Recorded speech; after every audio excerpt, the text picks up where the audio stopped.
Picture a safe perimeter around you, faint lights marking the edges, machinery running on idle. Nothing is moving fast. The world is quiet, like an outpost in the late hours before dawn. Tonight's story shares that same tactical stillness, steady, grounded, and sleep-friendly. The machinery hum stays steady as your thoughts begin to drift. Tonight's military sci-fi story unfolds with quiet precision. Let's begin. I don't remember when the Glacier Line started to feel like it had a pulse. At first, it was just the wind and the groan of the ice, the sounds you tune out to stay functional. Later, when the tremors began, the vibrations came up through the boots and the bulkheads and the bunk racks, and I stopped thinking of the ice as terrain and started thinking of it as something alive and quietly irritated. We were told it was thermal settling. That phrase made it into every briefing for 3 consecutive weeks.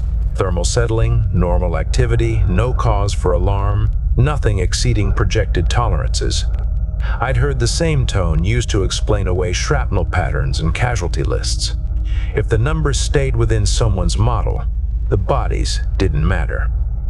Outpost K-17 was one link in a chain of prefabs bolted into the glacial crust of this moon. Miners called it a world of glass. They said the ice went down for kilometers before you hit anything resembling rock. We guarded the periphery of that industry, a line of sensor masts and gun nests stretching along the horizon in a crooked, stuttering arc. On clear days, you could see the faint glow of the refinery stacks far behind us, smudges of orange against pale blue. On most days, you saw only the interior of your visor and the range data scrolling across your HUD. They called us line infantry, but it felt more like we were patches of scar tissue on something that didn't want to heal. The day they shipped the recruit out, the sky was clean enough to see both distant stacks and the halo of the primary planet rising low on the horizon. That almost made it worse. Beautiful days here usually meant the temperature had dropped another notch, and the ice had less reason to stay quiet. I watched him step off the shuttle ramp with the stiff posture of someone trying not to shiver. His exosuit was regulation, same as ours. Thermal plating scarred from basic course abuse, fresh sealant along joint seams. The helmet turned too often, taking in more than necessary. New arrivals always looked up too much, as if the sky had answers. The ground was where the questions came from. Command had sent a short packet ahead, one training mishap, one near-fatal hesitation on an indoor breach sim, recommendations for reassignment to non-combat duties. Instead, he was forwarded to us with a single line appended by someone whose pay grade outweighed ours, field remediation to be attempted at K-17. Assign mentor, measure performance in live conditions. They assigned him to me. I didn't argue. Arguments went into logs, and logs turned into interviews, and interviews led back to desk officers who wanted to talk about mindset and attitude. I had learned to conserve my voice and my time. So I just stood there in the airlock corridor, helmet under my arm, and watched him step through decontamination mist and pressure equalization. He was shorter than me, but not by much. The suit padding made us all into the same generic silhouette anyway. The face inside the visor, though, eyes too wide, jaw set too hard, skin the color of someone who had grown up under filtered light, not stars.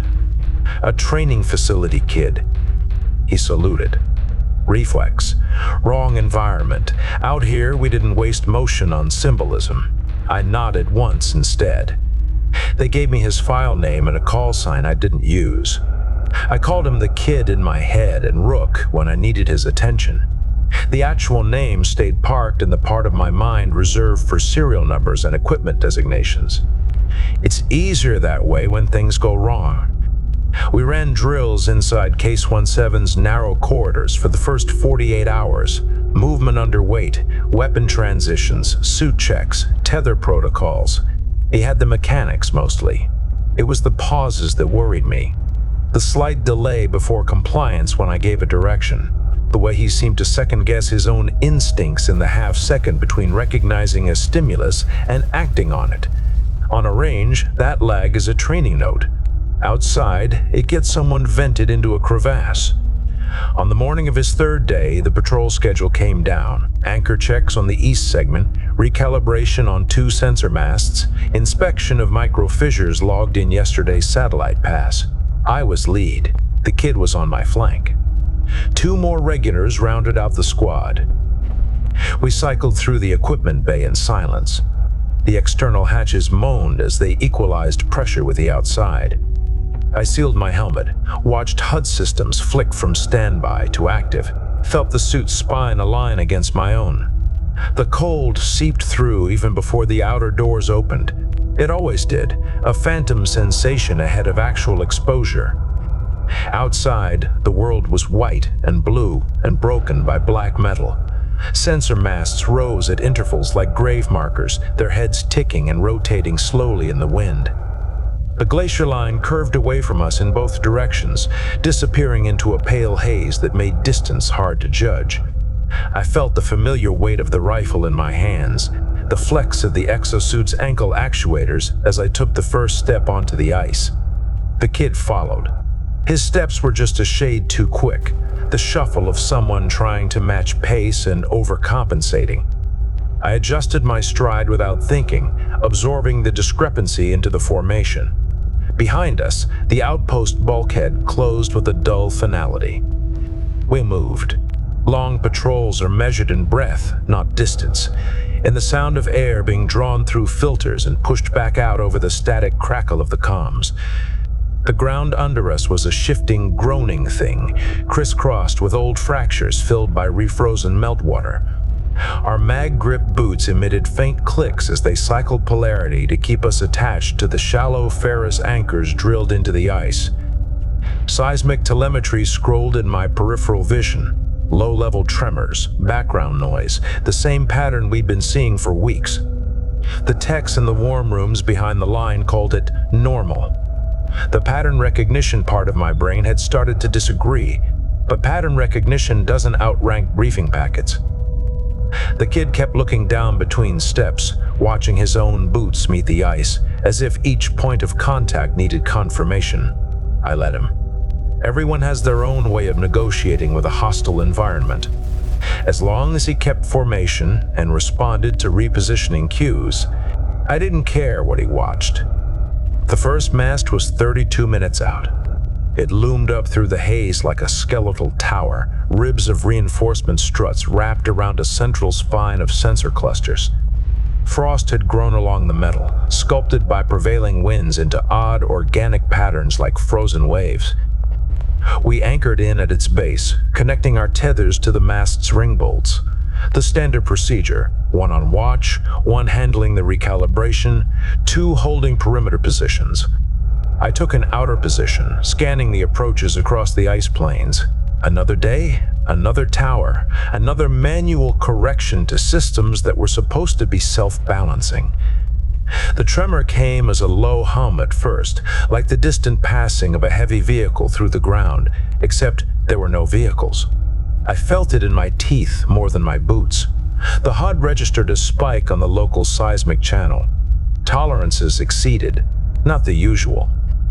I shifted my stance without conscious thought, distributing weight, checking the tether slack. The kid hesitated, then mirrored me, eyes flicking from me to the ice at his feet. Under the mast, the trooper doing recalibration paused just long enough to glance at the readings before resuming his sequence. We had procedures for tremors, maintain stance, avoid sudden jumps or concentrated force, stay tethered, wait it out. The hum deepened into a growl. Cracks splintered across the surface, radiating out from a point 20 meters beyond the mast. The fissures were too regular, too geometric, intersecting in a starburst pattern. I'd seen natural stress fractures before. They didn't look like that. Ice flexed.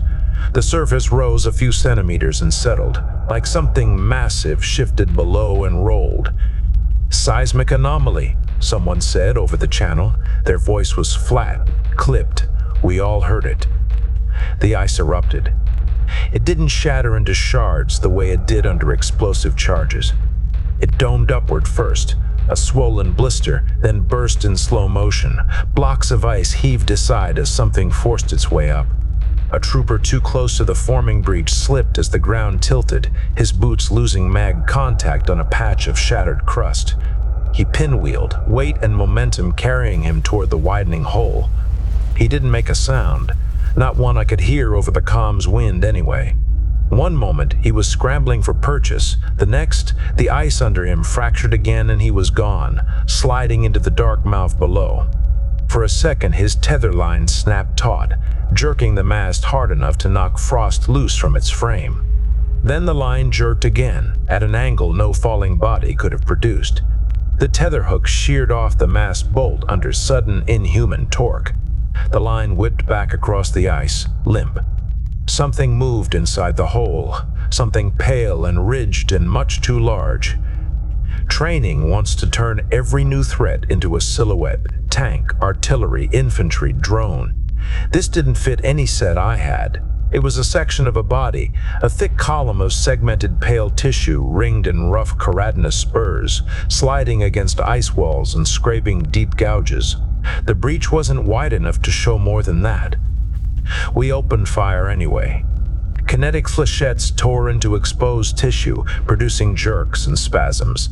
Chunks of pale matter spattered against the ice slip and froze almost on impact. The column recoiled, then slammed upward again, hitting the breach edges like a battering ram. The hole widened. Webs of cracks shot outward, undermining the stability of the surrounding field. Energy discharges followed, bright lances of bluish light spearing into the darkness below. The air smelled of ionization even through the suit filters. The creature, or whatever portion of it we were seeing, thrashed harder. The tremors spread under our feet, radiating out like ripples. "Cease energy," someone said. It might have been me. It might have been one of the others. It barely mattered. By the time those discharges stopped, the ice around the breach had fractured in a ring 30 meters wide. The mast foundation groaned. Anchor bolts strained in their housings. I saw a hairline crack run right under one of the main supports and knew exactly how this ended. "Detach," I said, this time definitely me. I moved before the word finished leaving my throat. Tethers popped free from mast rings. Mag boots cycled to maximum grip. I shifted weight away from the growing sinkhole. The mast went over with a slow inevitability. It tilted toward the breach, metal screaming as bolts tore out of distorted ice. The recalibration trooper barely cleared the falling frame, rolling aside on his suit's reinforced shoulder. The mast's upper section disappeared into the hole, dragged down by its own weight. The rest followed in jerks and scrapes, pulled by whatever mass writhed beneath. The kid had not moved. He stood on the wrong side of the forming crater, feet braced but not in any sensible pattern, eyes fixed on the hole. His tether line hung slack now that he'd detached, but he hadn't taken any compensating steps as the surface tilted. The ice under him began to crumble along a radiating crack. I crossed the distance in 3 long strides. My boots skated briefly on a shifting panel before mag clamps reasserted, the feedback shivering up my calves. I grabbed his shoulder ring, not gently, and yanked him sideways. Momentum did the rest. We slid together along a skidding sheet of ice toward a more stable section, the ground dropping away in jagged slabs beside us. By the time we stopped, the original mast site was gone. In its place was a jagged, widening chasm ringed with broken ice and streaked with frozen blood. Somewhere in that darkness was the trooper who had gone under, if any of him remained. The tremors subsided to their earlier hum, as if whatever had surfaced was satisfied for the moment. We regrouped, counted surviving bodies. The numbers didn't improve with repetition. Command wanted updates. They got them in clipped, factual bursts. 1 mast lost, 1 trooper missing, presumed dead.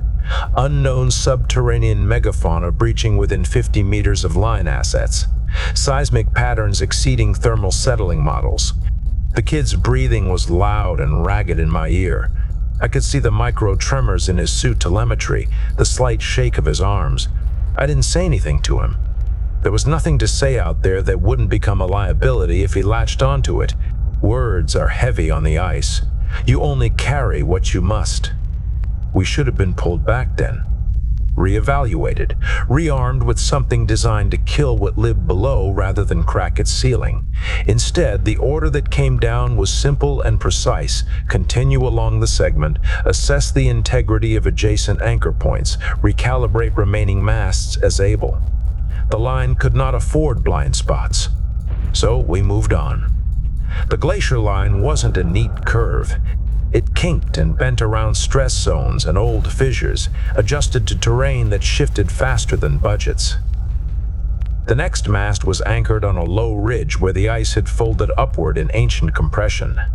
From there, you could see the jagged mouth of the new chasm behind us, a dark wound in an otherwise unbroken field. Seismic channels continued to spike and fade. The tremors no longer read as random to me. They had rhythm now, clustered in pulses that could have been movement or breath or the mechanical indifference of a planet correcting minor irritations in its crust. The kid stayed on my flank, closer than regulation but not close enough to trip me. I watched his positioning in my HUD and adjusted mine to keep the formation functional. If I stopped compensating, someone would get killed by his errors, and that someone might be him, or it might be the trooper behind him who assumed the spacing was correct.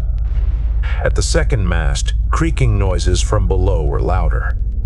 We anchored in as before.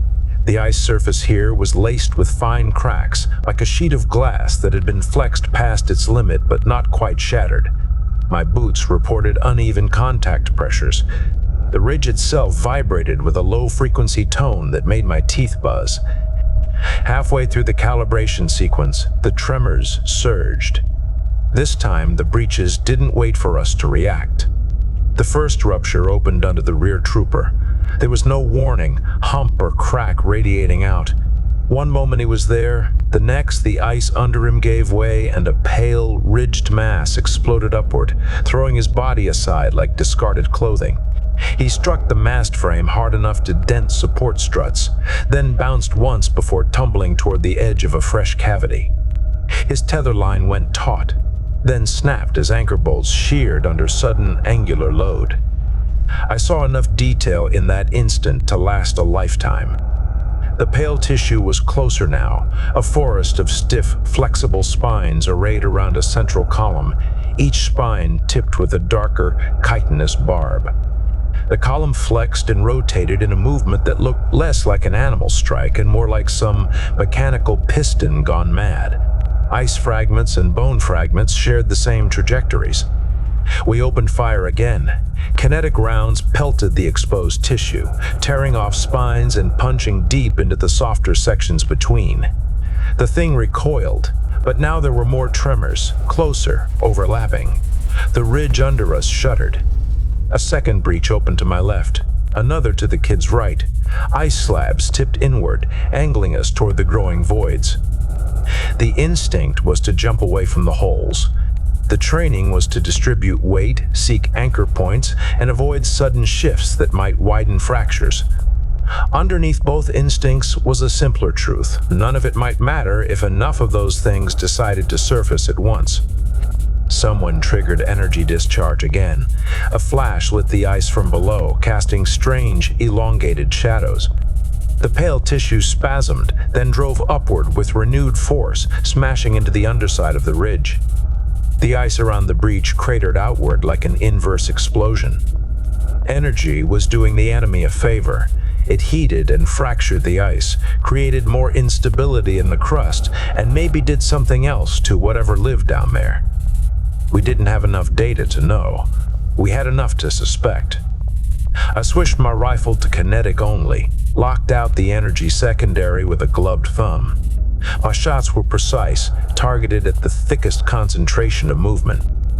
All I wanted now was to push the things back long enough to relocate to more stable ground.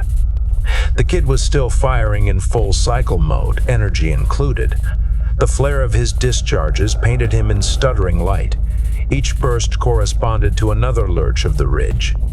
I saw the pattern and recognized that if it continued, we wouldn't have a ridge left to stand on. "Stop," I said, but I didn't rely on the word. I moved in, closing the gap harder than regulation preferred, and struck the side of his rifle with the back of my hand, jamming the mode selector in the process. The shot he had been lining up went wild into empty sky. His helmet turned toward me, visor blank and reflective. I didn't explain. There wasn't time. I shoved him toward a narrower section of the ridge where my suit sensors registered slightly lower, fracture density, then pivoted to cover the space he vacated. One of the breaches surged wider. A spine-laden column lashed sidewise, sweeping across the ice near ankle height. It hit the leg of the trooper still near the mast. The suit absorbed some of the impact, but the force was enough to spin him off his feet. He slid across the ridge, scrambling for purchase, then vanished over the far side. His tether line snapped an instant later. We were losing bodies faster than we could adjust.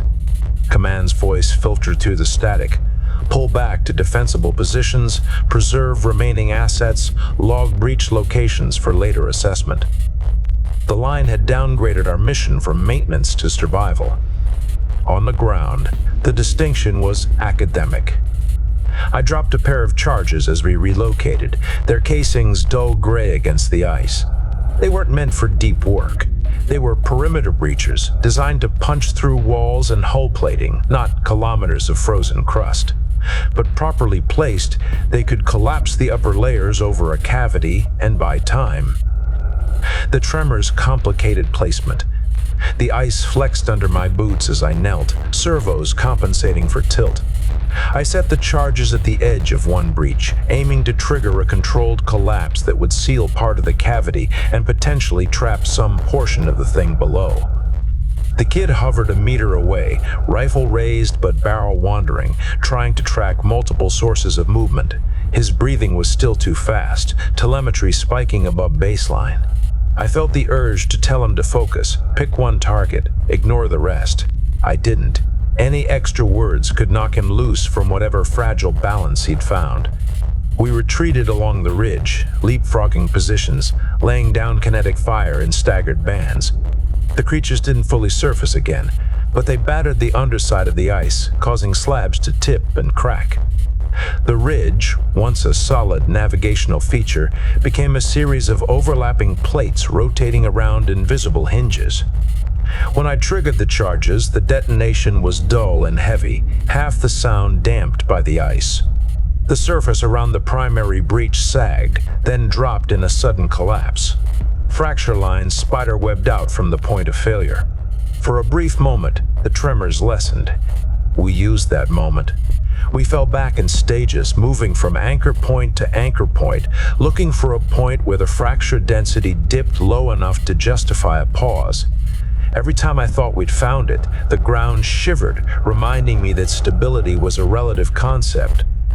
We didn't talk about the missing troopers.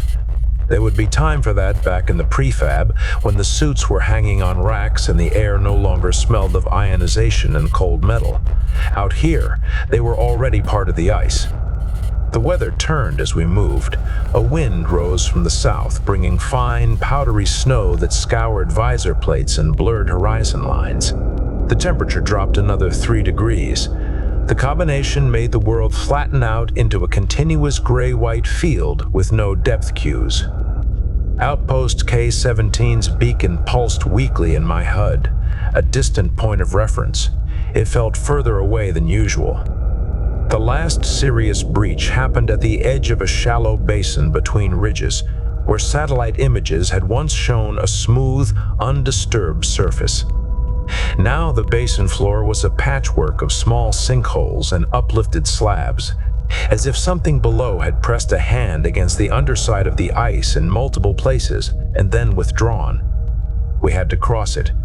Going around would have meant a detour through older, less mapped fracture zones. At some point, the choice between known risk and unknown stops feeling like a choice at all. We spread our spacing as much as the basin allowed, each of us probing the surface ahead with tentative steps. Mag grip boots clicked on, clicked off, maintaining contact with whatever ferrous anchor material the engineers had seeded below the crust. The ground vibrated under us with a steady, low-frequency pulse. Midway across, one of the smaller holes widened in a sudden, sharp movement. Pale tissue surged up, spines flexing. The kid was closest. He didn't freeze this time. He shifted weight away from the growing fracture, feet moving in a pattern that mirrored the drills we'd run in K-17's cramped corridors. The rifle came up, kinetic mode steady. His shots went into the densest part of the moving mass, chewing into tissue and driving it back down the hole. The recoil pushed his stance wider, helping him stabilize on the unstable surface. The ice buckled under his rear foot anyway. A chunk tilted, threatening to roll him toward the breach. Without waiting for instruction, he dropped his weight, drove his front foot down onto a less fractured plate, and used the suit's servos to lever himself sideways. He ended up in a crouch, one knee pressed into the ice, breath hammering in my audio feed. The hole's edges crumbled inward where he'd been standing seconds before. I could have told him he'd done well. I didn't, not because he didn't deserve it, but because praise can be as destabilizing as criticism out here. If he depended on my approval to function, he'd fail the next time contact didn't go his way. We cleared the basin in a series of short, controlled bursts, each step a negotiation. The tremors followed us, but did not peak again. It felt less like we had driven the things back, and more like they had let us go, satisfied with today's tally. By the time Case-17's outer bulkhead came into view through the gray haze, I could feel the accumulation of minor impacts and micro-adjustments in every joint. The old shrapnel in my thigh throbbed in time with the tremors. The exosuit's internal diagnostics ticked over into yellow in 3 subsystems: knee actuators, power distribution to the left arm, and external temperature seals on the right hip. We locked into the airlock moorings, cycling through decompression and thermal equalization. The outer hatch closed, muting the wind and the distant groan of the ice. The suit's internal environment felt suddenly too warm, too close. In the equipment bay, we stripped the armor in practice sequences. The smell of sweat, old coolant, and recirculated air hit me harder than usual. Without the suit, the body remembers it's organic, fragile. The bay felt smaller than it had that morning. The kid's face was pale, skin marked where the helmet seal had pressed. His hair clung damply to his forehead. His eyes had lost some of their earlier wideness. Now they just looked tired. He opened his mouth once, as if to speak. I saw the decision form and then collapse. He shut it again and focused on hanging his suit properly, connecting the recharge lines, running the diagnostics. Work is a better sedative than words. The casualty count went into the official log. 2 troopers lost on patrol, bodies unrecovered. 1 mast destroyed, 1 heavily damaged. Multiple new breach sites logged along the segment. Unknown subterranean organisms confirmed. Energy discharge used to be limited until further notice due to destabilization of ice structures. The report read clean and detached when I sent it up. No speculation, no commentary, just numbers and sequence. That's what they wanted. That's what I gave them. Later, when the debriefing room emptied and the kid had been informed of his status, retained on line duty, subject to continued performance monitoring, no commendations, no formal reprimand, I went to the observation deck. K-17's observation deck was a narrow band of reinforced transparent steel sandwiched between the weapon emplacements and the comms array. You could stand there and look out over the ice for as long as you liked, as long as you didn't interfere with anyone who actually had a job to do. Most of the newer personnel avoided it. They didn't like being reminded how small the outpost was compared to the world outside. I liked the honesty of it. The glaciers stretched away in all directions, subtle contours picked out by the low-angle light from the primary planet. The new chasms we had created and uncovered were dark slashes in the field. Far beyond them, sensor masts marched along the horizon, their silhouettes diminished by distance. If I closed my eyes and focused, I could feel faint vibrations through the deck plating. Not the gentle shifts of thermal settling, but a new pattern, deeper and slower, like something huge moving far below. It synchronized with my heartbeat without my consent. We had held the line today, on paper. The segment remained nominally operational, though thinner, more fragile. The kid had not broken. He had done, eventually, what the drills had tried to teach him. That mattered. It also didn't. The Glacier Line was a scar on an organism that didn't recognize our rights to be here. We could bolt as much metal into the ice as we liked, weld as many masts to as many anchor points as budgets allowed. In the end, we were still standing on a layer of crust over something that had started to move. They would send heavier weapons eventually. Specialized charges, maybe burrowing devices, maybe chemical agents for deep dispersal. They would give the operation a new code name, upgrade the hazard classification, shift resources. They would treat it like a problem to be solved with more hardware. None of that would change the way the vibrations felt through my boots. I stood there until my shift timer pinged in my wrist implant, reminding me that rest cycles were mandatory. On the way back to the bunks, I passed the kid in the corridor. He nodded slightly, a half motion. I returned it. That was all. Later, lying on a thin mattress with the hum of the outpost systems in my ears, I felt the phantom tremors again. Not in the structure this time, but in my own bones, memory echoes from the patrol. I wondered if the creatures under the ice had anything like memory. If they would remember the taste of composite and meat from today and adjust. The Glacier Line will hold until it doesn't. That's how lines work. They exist in the reports as stable, defended, intact, right up to the moment they are reclassified as compromised, breached, lost. When that happens here, if I'm still alive, I'll know exactly when it really started, the day the tremors stopped being noise and started feeling like a heartbeat. The end. That's the end of the story. You're in a stand-down moment now. No responsibilities, no noise. Stay here as long as you like.